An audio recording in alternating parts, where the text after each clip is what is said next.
Allez, les midgets, le feu vert. Tiens, qui repasse au cours rouge. Étonnant les midgets qui vont pouvoir s'élancer pour leur deuxième course du week-end. La particularité pour les midgets, c'est qu'elles ont 4 courses de 20 minutes. Alors on nous indique un feu rouge. Peut-être que l'on va repartir pour un tour supplémentaire. Les midgets qui ont effectué 2 qualifs ce matin. Et sur la deuxième qualif, qui détermine l'ordre de départ de la course, eh bien c'est Lionel Mazar qui s'est imposé tout à l'heure, qui avait réalisé le meilleur temps devant Ronald Basso, Michael Gage et Nicolas Gomard.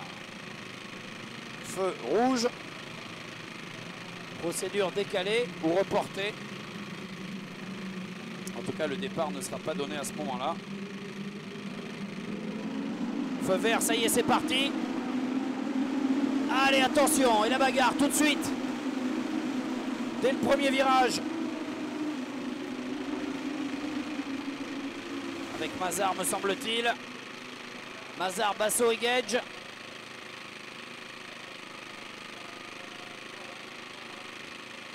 Ouais, ça glisse un peu là, les pneus qui sont froids pour les garçons. Vous avez vu que là, Lionel Mazar qui part un peu en glisse, en dérive. Très spectaculaire, beaucoup de plaisir pour les pilotes de ces voitures. Basso est là en deux, hop, attention, ça s'est touché. Autant il y en a un qui retrouve vite le peloton, autant on en voit un autre qui se retrouve planté là-bas dans le décor. C'est Biales ou Bial qui en profite pour couper le virage. Alors que devant, avec ces petits bolides qui frôlent les 200 km/h, pas de pare-brise, pas de fenêtre, casqués, sanglés, tous ces garçons qui sont des vrais passionnés, qui viennent avec leur voiture dans une remorque ou sur une remorque le week-end. Et Lionel Mazar qui déjà s'est imposé tout à l'heure, qui va signer le meilleur temps au moment du passage. Et puis il est nettement devant tout le monde. Peut-être en plus que la victoire de tout à l'heure à midi lui a donné un peu plus de confiance, si tant est qu'il en a eu besoin. Alors qu'on voit des candidats, enfin un candidat du GT qui repart en hélicoptère. Bah, bon retour à la maison. Toujours les mêmes qui bossent. Toujours les mêmes qui bossent, hein. Et ceux qui partent en hélico. Hein. Mazar, Basso, Gage. Mazar, une 42 348 pour une 43 5 pour Basso.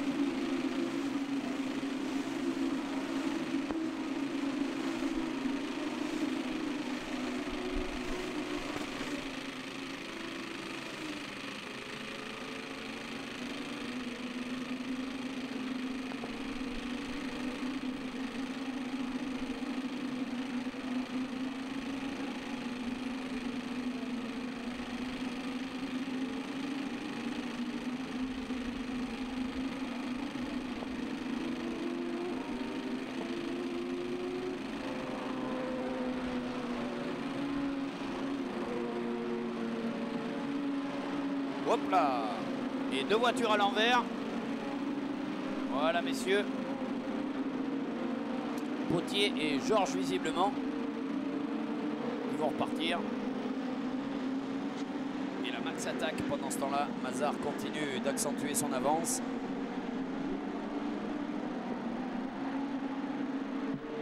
Il avait une seconde une à l'issue du premier tour.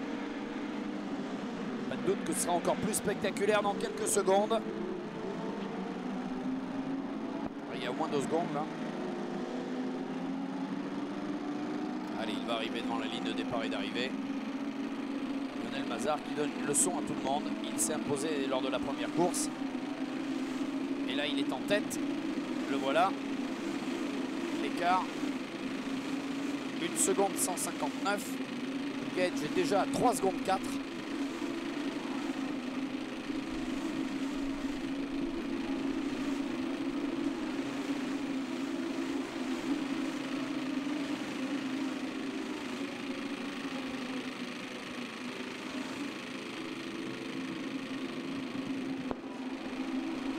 Mazar qui continue.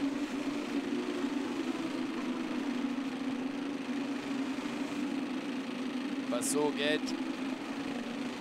Gomard, Fauchère, Carrière.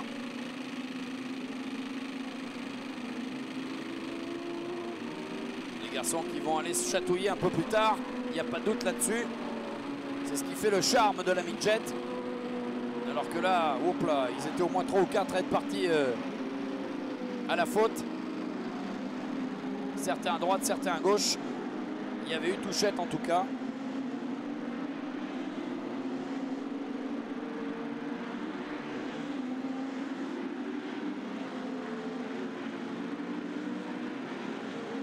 Ce sont des vrais passionnés qui disputent cette midget. Ambiance très sympa d'ailleurs pour cette compétition internationale mise en place par Jean-Philippe Desros, celui-là même qui s'est encore imposé cette année au Trophée Andros. Jean-Philippe qui a mis au point ses voitures. Près de 50 concurrents engagés. La midget qui maintenant existe également en Russie.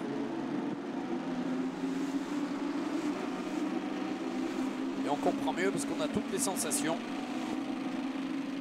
Lorsqu'on est un pilote amateur passionné, des budgets qui restent abordables. Et Mazar, 1 seconde 7 maintenant d'avance. 1 seconde 7 d'avance sur Basso, 4 secondes 6 sur Gage, 4 secondes 8 sur Gomard, 5 secondes 5 sur Fauchère, 6 secondes sur Carrière, 7 secondes 1 sur Guédé.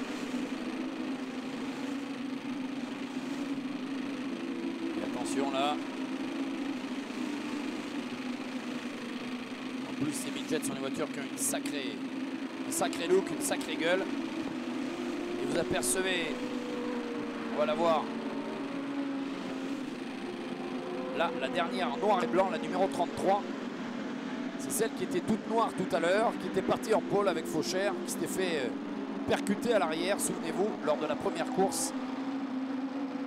Il avait perdu du temps pour finalement perdre tout l'arrière, tout le capot arrière de sa voiture. Attention, la numéro 69 qui domine la piste, c'est Canazzaro qui est 24e.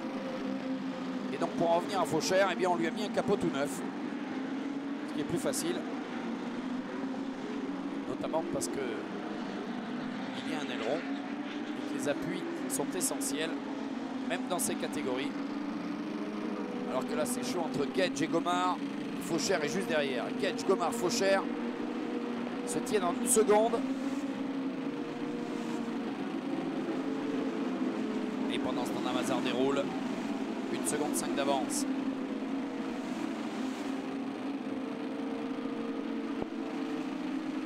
Il est propre. Hop là. Et voilà qui va mettre des graviers un peu partout pour la numéro 50.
Allez, retour au direct avec, là encore, comme ce matin, la victoire de Lionel Mazard.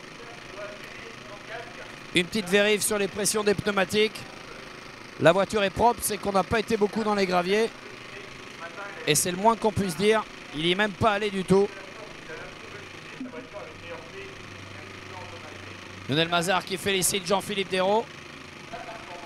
Bon mais Lionel, c'est un peu trop facile tout ça, non?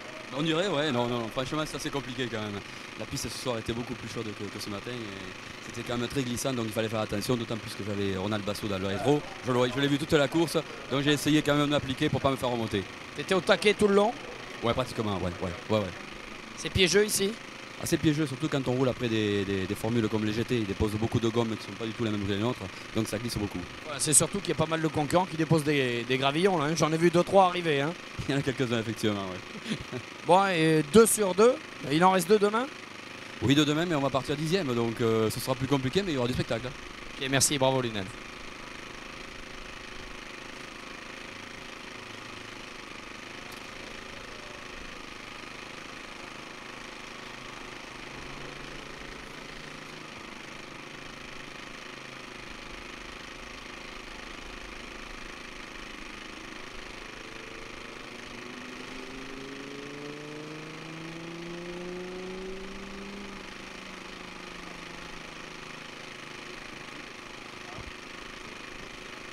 On est aux côtés de Ronald Basso qui débriefe avec Jean-Philippe Desraux. Jean-Philippe Desraux, tu prends des leçons de pilotage? Bien sûr, tous les jours. Hein. Ouais, je vais t'expliquer la prochaine fois alors. C'est vrai que j'aimerais bien être avec eux parce que se battre comme des chiffonniers, ça donne vraiment envie. Ronald, raconte-nous cette course avec toujours en point de mire Lionel, mais pas la possibilité d'y aller. Écoute, une super course, je me suis vraiment bien amusé avec ma voiture, une très bon châssis, je me suis fait plaisir du début à la fin. J'ai mis tout ce que je pouvais mettre, mais impossible d'aller chercher. Vraiment, il était très vite.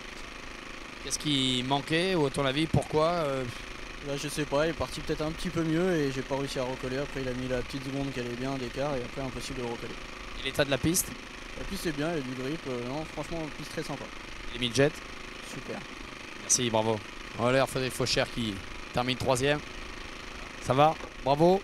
3e place, ça s'est joué sur la fin là. C'est joué à 300 mètres de l'arrivée et je suis bien entendu ravi parce que c'est mon premier podium hein, au bout de quelques saisons de midget, donc voilà, c'est quelque chose de nouveau et que je vais savourer. Très sympa. Qu'est-ce qui s'est passé? Bon départ, j'étais 5 sur la grille, je suis resté 5 très longtemps et puis deux voitures dépassées dont une juste à la fin, donc voilà une course propre. En tout cas, j'ai à mon sens bien géré parce que j'ai pas fait de grosses fautes qui auraient pu me coûter un peu cher. Voilà, donc sympa. Ouais, parce que 3, 4, 5, 6, 7, vous étiez 4 voitures à vous tenir comme ça et à ne pas vous lâcher. Et on a senti que c'est les premiers qui craqueraient, qui laisseraient des plumes, mais que c'était une vraie guerre des nerfs entre vous. Hein. Oui, je crois que Michael Gage a eu un petit souci quand même. Hein, il a ralenti le rythme à un moment donné et donc ça nous a ouvert une place de plus. Et là, je pensais être 5. Je savais plus trop où j'en étais en fait. Et donc quand j'ai doublé Nicolas à la fin, je pensais être 4. Donc finalement, c'est une bonne surprise. Bon, mais profite du podium, bravo, merci. Allez, surtout vous restez avec nous parce que juste après le podium de la Midjet, voici le podium tant attendu de la GT. Vous le savez, ce GT Tour et cette première course avec pas mal d'incertitudes, pas mal de contestations. Il y a cette Ferrari qui devait être déclassée, là-tel été on le saura, et puis il y avait la sortie du safety car qui n'est peut-être pas sortie ou l'aurait dû l'être. Bref, on aura la réponse pour tout cela d'ici quelques minutes. Place au podium, d'abord de la Midjet et ensuite du GT.